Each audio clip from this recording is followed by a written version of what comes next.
சுவாசம். ஐப்பசி அசுபதி திருமந்திரத்தில் குருபூஜை.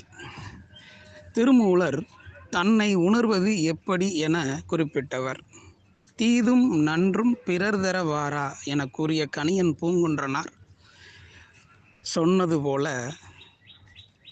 தன்னை அறிய தனக்கொரு கேடில்லை, தன்னை அறியாமல் தானே கெடுகின்றான். தன்னை அறியும் அறிவை அறிந்த பின் தன்னையே அர்ச்சிக்க தானிருந்தானே.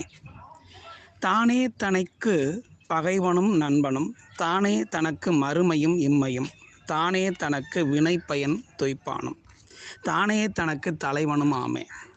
பூமியில் பிறப்பெடுக்க காரணம் நாம்தான். நாம் நல்லவனாக வாழ்ந்திருந்தால் வெந்த நெல்லை விதைக்க முடியாது பூமிக்கு ஏன் வருகிறோம்?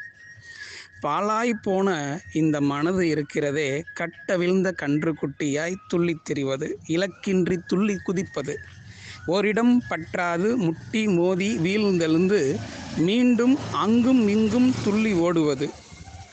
குதிரைக்கு மட்டுமா 360 டிகிரி? மனிதனின் மனதிற்கும் தானே. புதுசாக நோய் வர என்ன காரணம்? தன்னை கவனி, தன்னுடைய சுவாசத்தை கவனி.